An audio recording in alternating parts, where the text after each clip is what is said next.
जो लोग मेरे इस चैनल पर नए हैं या फिर मेरा ये वीडियो किसी और सोशल मीडिया प्लेटफॉर्म पर देख रहे हैं, वो मेरा YouTube channel political Tamasha with doctor Arshi को सब्सक्राइब करके वहां पे लगी बेल आइकॉन को जरूर दबा दें, ताकि आपको हमारे आने वाले हर वीडियो की अपडेट्स एकदम टाइम पर मिलती रहे। और दोस्तों, अगर आपको हमारे वीडियोस इन्फॉर्मेटिव लगते हैं, अगर आपको हमारा काम पसंद आता है, तो फिर आप अपने इस चैनल को सपोर्ट कर सकते हैं, या तो इसके पेट्रॉन बन करके, या फिर इसकी मेंबरशिप लेकर के, या फिर दोनों ही तरीके से। पेट्रॉन बनने का लिंक मैंने इसी वीडियो के डिस्क्रिप्शन में अलग से डाल दिया है, जिस पर क्लिक करके आप अपने इस चैनल के पेट्रॉन बन सकते हैं।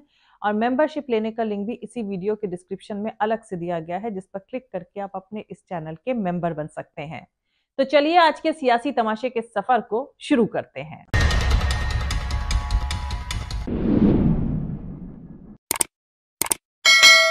जब तक सियासत जिंदा रहेगी, तमाम मुख्तार अंसारी पैदा होते रहेंगे।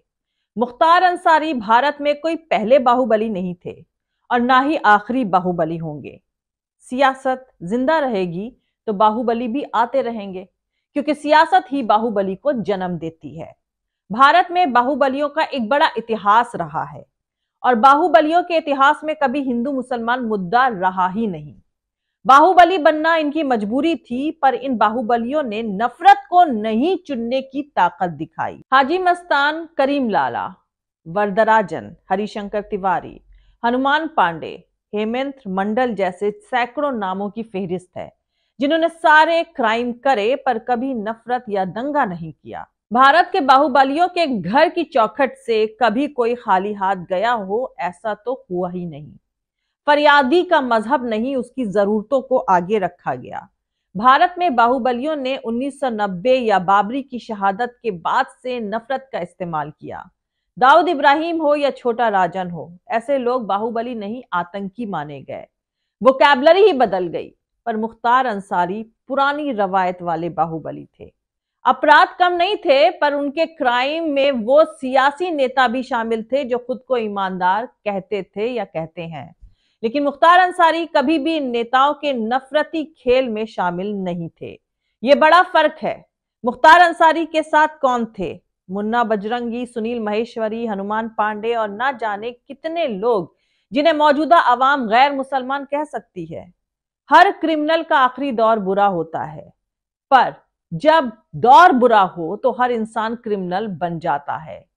आज जो नफरत के कारोबारी हैं, वो भी क्रिमिनल हैं। दोस्तों, ईस्टर्न उत्तर प्रदेश के 3 जिलों गाजीपुर, बलिया, आजमगढ़ की आपसी सरहद से सटे एरिए को खित्ता-ए अंसार कहा जाता है। बताते हैं कि मुगलों के दौर से पहले पैगंबर हजरत मोहम्मद सल्लल्लाहु अलैहि वसल्लम के सहाबी अबू अय्यूब अल अंसारी के साथ ही यहां आकर बस गए थे, इसीलिए इसे खित्ता-ए अंसार कहा जाता है, मतलब अंसार का रीजन। खैर, धीरे धीरे मऊ, यूसुफपुर, मोहम्मदाबाद, रसड़ा, नगरा, बिलथरा रोड, मधुबन, घोसी, मुबारकपुर, मोहम्मदाबाद, गोइना, गाजीपुर इलाके के हर बिरादरी के मुसलमान अपनी अलग पहचान दिखाने के लिए अपने नाम के आगे अंसारी लिखने लगे। भारत 1983 का क्रिकेट वर्ल्ड कप जीत चुका था और यह वो दौर था जब कपिल देव का जुनून लोगों के सर चढ़कर बोल रहा था। तब गाजीपुर के रहने वाले तमाम यंगस्टर्स कहा करते थे कि 1-2 साल रुक जाओ, गाजीपुर से एक ऐसा क्रिकेटर देश में छाएगा कि कपिल देव को भूल जाओगे। और वो क्रिकेटर का नाम था मुख्तार अंसारी। दोस्तों, गाजीपुर से 21 किलोमीटर दूर यूसुफपुर, मोहम्मदाबाद में 1880 में पैदा हुए डॉक्टर मुख्तार अहमद अंसारी अपने वक्त के सबसे काबिल सर्जन हुआ करते थे, जिनके पास एमडी और एमएस दोनों की डिग्रियां थी। उनकी काबिलियत देखते हुए इंग्लैंड ने उन्हें मुफ्त में स्कॉलरशिप देकर रिसर्च के लिए अपने यहाँ इनवाइट किया और उन्होंने लंदन में लॉक हॉस्पिटल और चैरिंग क्रॉस हॉस्पिटल में अपनी सर्विसेज दी।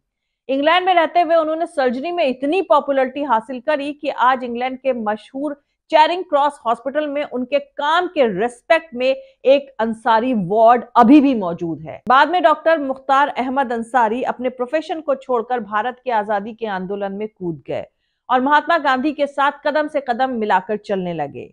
डॉक्टर मुख्तार अहमद अंसारी का पूरा परिवार अफगानिस्तान में हेरात के सूफी संत अब्दुल्ला अंसारी के एंसेस्ट्रल लाइनेज का दावा करते हैं, जो हजरत मोहम्मद सल्लल्लाहु अलैहि वसल्लम के सहाबी अबू अय्यूब अल अंसारी के साथी थे।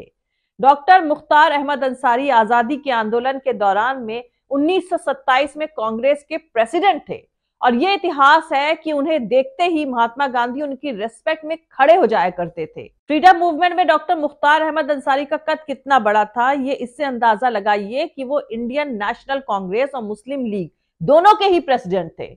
वो जामिया मिलिया इस्लामिया यूनिवर्सिटी के फाउंडर्स में से एक थे। 1928 से लेकर 1936 तक वो उसके चांसलर भी रहे। खिलाफत आंदोलन की अगुवाई करी और तुर्की के कमाल पाशा के खिलाफ देश में आंदोलन की अगुवाई करी। बाद में उनके खिलाफत आंदोलन को महात्मा गांधी ने पूरा सपोर्ट दिया। यह आंदोलन मोहम्मद अली जिन्ना के सामने महात्मा गांधी की एक्सेप्टेंस मुसलमानों में इस्टेब्लिश कर गया और मोहम्मद अली जिन्ना को मुट्ठी भर मुसलमानों का ही साथ मिला। डॉक्टर मुख्तार अहमद अंसारी के बेटे सुभानुल्लाह अंसारी भी एक बेहतरीन क्रिकेटर हुआ करते थे और दिल्ली के सेंट स्टेफन कॉलेज की क्रिकेट टीम के कैप्टन भी रहे। उनकी अपने इलाके में इतनी इज्जत थी कि यूसुफपुर मोहम्मदाबाद नगर पंचायत के चुनाव में उनके खिलाफ किसी का उम्मीदवार होना हर कोई सुभानुल्लाह अंसारी की बेइज्जती करने की नजर से देखा करता था। यही वजह है कि वो हमेशा ही अनअपोज चेयरमैन चुने जाते थे। सुभानुल्लाह अंसारी की पत्नी और मुख्तार अंसारी की मां बेगम राबिया देश के लिए शहीद हो गए नौशेरा के शेर ब्रिगेडियर उस्मान की भतीजी थी। वहीं ब्रिगेडियर उस्मान, जिन्हें पाकिस्तान ने ऑफर दिया था कि पाकिस्तान के आर्मी चीफ का पद और 50,000 रुपए की तनख्वाह आपका इंतजार कर रही है, और फिर जिनके सर पर पाकिस्तान ने उसी 50,000 का इनाम रखा था। ये तब की बात है जब सिर्फ 60 रुपए की पेंशन की लालच में कुछ लोग देश के खिलाफ अंग्रेजी हुकूमत के तलवे चाट रहे थे। तब ब्रिगेडियर उस्मान ने पाकिस्तान के ऑफर पर लात मारकर कश्मीर को बचाते हुए देश के लिए शहादत दे दी थी। दोस्तों, गाजीपुर के पीजी कॉलेज का सनसनी फैलाता क्रिकेटर मुख्तार अंसारी इन्हीं सुभानुल्लाह अंसारी के 3 बेटे सिबकतुल्लाह अंसारी, अफजाल अंसारी के बाद तीसरे सबसे छोटे बेटे और डॉक्टर मुख्तार अहमद अंसारी के पोते थे। बाप दादा और नाना ब्रिगेडियर उस्मान के ग्लोरियस इतिहास समेटे 6 फीट 5 इंच लंबे मुख्तार अंसारी राजकीय इंटर कॉलेज गाजीपुर के मैदान पर तेज गेंदबाजी किया करते थे। मुख्तार अंसारी के सबसे बड़े भाई सिबकतुल्लाह अंसारी एक सरकारी स्कूल में टीचर थे, तो अफजाल अंसारी एक सिनेमा हॉल चलाया करते थे और मुख्तार अंसारी पढ़ाई के साथ साथ क्रिकेट खेल रहे थे। कहते हैं कि तेज गेंदबाज मुख्तार अंसारी इतने तेज गेंदबाज थे कि उस इलाके में होते हर क्रिकेट टूर्नामेंट में हर टीम तेज गेंदबाज मुख्तार अंसारी को अपनी टीम में शामिल करना चाहती थी। गेंदबाजी करते वक्त बल्लेबाजों का मिडिल स्टंप उखाड़ना तेज गेंदबाज मुख्तार का सबसे पसंदीदा शौक था। ऑफ या लेग स्टंप उखड़ता तो वो इससे अपनी गेंदबाजी की कमी मानते थे। दोस्तों, अंसार खित्ते में भूमिहार जाति का हमेशा से दबदबा रहा है। कल्पनाथ राय के घोसी से सांसद और फिर मंत्री बनने के बाद भूमिहारों का जलवा और बढ़ा। कल्पनाथ राय का वर्चस्व और दबदबा इतना बढ़ा कि वो जेल में रहते हुए भी घोसी लोकसभा चुनाव जीत जाते थे। यूसुफपुर मोहम्मदाबाद भूमिहारों का गढ़ था। कल्पनाथ राय के वर्चस्व और दबदबे से उस इलाके के भूमिहार बेलगाम हो गए और जुल्म बढ़ने लगा। इस बिरादरी के कुछ एंटी सोशल एलिमेंट्स के तरफ से गरीबों पर जुल्म, जमीन हड़पना वगैरह जैसी बातें आम हो गई थी। मगर अंसारी फैमिली और तीनों बेटे इन सब से दूर शराफत के साथ अपनी जिंदगी में बिजी थे कि अचानक एक वारदात हो गई जिससे पूरा नजारा ही बदल गया। यूसुफपुर मोहम्मदाबाद में ही इसी बिरादरी में एक दबंग बाहुबली ठेकेदार हुआ करते थे सच्चिनंद राय, जिन्होंने सत्ता के दम में आकर मुख्तार अंसारी के पिता चेयरमैन सुभानुल्लाह अंसारी का भरे बाजार में सबके सामने काफी बेइज्जती करी और गाली गलौज करी। जिंदगी भर सोसाइटी में इज्जत पाते रहे सुभानुल्लाह अंसारी पब्लिकली हुई अपनी इस बेइज्जती से बेहद दुखी हुए और टूट से गए। ये उनके छोटे बेटे मुख्तार अंसारी से देखा नहीं गया। पिता की इस बेइज्जती का बदला लेने का फैसला क्रिकेटर मुख्तार अंसारी ने किया, मगर भूमिहार बिरादरी इतनी ताकतवर थी कि सच्चिदानंद राय से भिड़ना नामुमकिन था। बेहद सीधे साधे और शरीफ फैमिली से आने वाले मुख्तार अंसारी के लिए तो ये और भी नामुमकिन था। तब मुख्तार अंसारी ने उस इलाके के ही कुछ असरदार लोगों से मदद मांगी, जिसमें गाजीपुर के मुड़ियार गांव के साधु सिंह और मकनू सिंह ने मुख्तार अंसारी की इस शर्त के साथ मदद का भरोसा दिया था कि जब जरूरत होगी उन्हें भी मदद करनी पड़ेगी। गाजीपुर के मुड़ियार गांव में ही पूर्वांचल में गैंग वॉर का बीच पड़ा, जिसके बाद एक के बाद एक दर्जनों हत्याएं होती गईं। अपने बाप की बेइज्जती से डिस्ट्रेस्ड मुख्तार अंसारी ने साधु सिंह और मखनू सिंह के इस शर्त को कबूल कर लिया और 17 जुलाई 1986 को सच्चिदानंद राय की हत्या हो गई। यहीं से अंसारी फैमिली और भूमिहार लोगों के बीच जंग की नींव पड़ी, जो अभी तक जारी है। अब कर्ज उतारने का वक्त मुख्तार अंसारी का था। सैदपुर में ही साधु सिंह और मखनू सिंह को चुनौती मिल रही थी, वहीं के दो सगे भाई छत्रपाल सिंह और रंजीत सिंह से। साधु सिंह और मखनू सिंह ने मुख्तार अंसारी को बुलाया और रंजीत सिंह की हत्या करने का हुक्म देकर अपनी करी गई मदद को वसूलना चाहा, जिसे सुनते ही मुख्तार अंसारी थोड़ा परेशान हुए और फिर उन्होंने मना कर दिया। उन्हें साधु सिंह और मखनू सिंह के उन पर करे एहसान की ऐसी कीमत का अंदाजा नहीं था। ऐसी चर्चा रही है कि साधु सिंह और मखनू सिंह ने फिर मुख्तार अंसारी को उनके नाना, दादा और बाप की ट्रेडिशनल विरासत और जुबान का हवाला दिया और फिर देश के एक उभरते हुए तेज गेंदबाज ने अपने ऊपर करे गए उन लोगों के एहसान का बदला चुकाने का फैसला कर लिया। मुख्तार अंसारी ने इस काम के लिए जो स्ट्रैटेजी तैयार करी वो अनइमेजिनेबल थी। उन्होंने मेदिनीपुर गांव में रंजीत सिंह के घर के ठीक सामने रहने वाले रामू मल्ला से दोस्ती करी और वहीं उठने बैठने लगे। रामू मल्ला के घर की बाहरी दीवार में एक छेद था और मौका देखकर एक ऐसा ही छेद रंजीत सिंह के 10 मीटर दूर के घर की दीवार में कराया गया। अब रामू मल्ला के आंगन से रंजीत सिंह के आंगन में उन दोनों छेद के जरिए से देखा जा सकता था।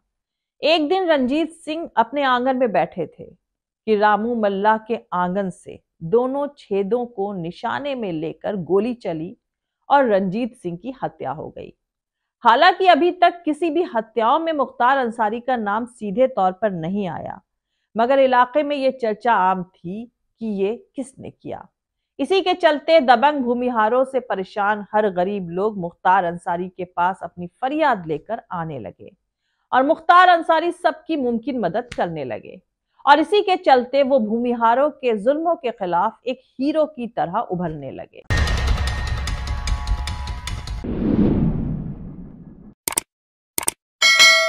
आज के लिए इतना ही दोस्तों, मिलते हैं अगले वीडियो में किसी दूसरे नए सियासी तमाशे के साथ। जय हिंद, सत्यमेव जयते, अल्लाह हाफिज। दोस्तों, हमारा पूरा वीडियो और दूसरे और वीडियोस देखने के लिए हमारा YouTube channel political Tamasha with doctor Arshi को सब्सक्राइब करके वहां पे लगी बेल आइकॉन को जरूर दबा दें, ताकि आपको हमारे आने वाले हर वीडियो की अपडेट्स एकदम टाइम पर मिलती रहे। और दोस्तों, अगर आपको हमारे वीडियोस इंफॉर्मेटिव लगते हैं, अगर आपको हमारा काम पसंद आता है, तो फिर आप अपने इस चैनल को सपोर्ट कर सकते हैं इसके पेट्रॉन बन करके या फिर इसकी मेंबरशिप लेकर के, या फिर दोनों ही तरीके से। पेट्रॉन बनने का लिंक मैंने इसी वीडियो के डिस्क्रिप्शन में डाल दिया, जिस पर क्लिक करके आप अपने इस चैनल के पेट्रॉन बन सकते हैं। और मेंबरशिप लेने का लिंक भी इसी वीडियो के डिस्क्रिप्शन में अलग से दिया गया है, जिस पर क्लिक करके आप अपने इस चैनल के मेंबर बन सकते हैं। और आप हमें फॉलो भी कर सकते हैं हमारे ट्विटर, इंस्टाग्राम और फेसबुक पेज पर। मेरा ट्विटर हैंडल है @arshi aziz khan। Thank you, मिलते हैं अगले वीडियो में।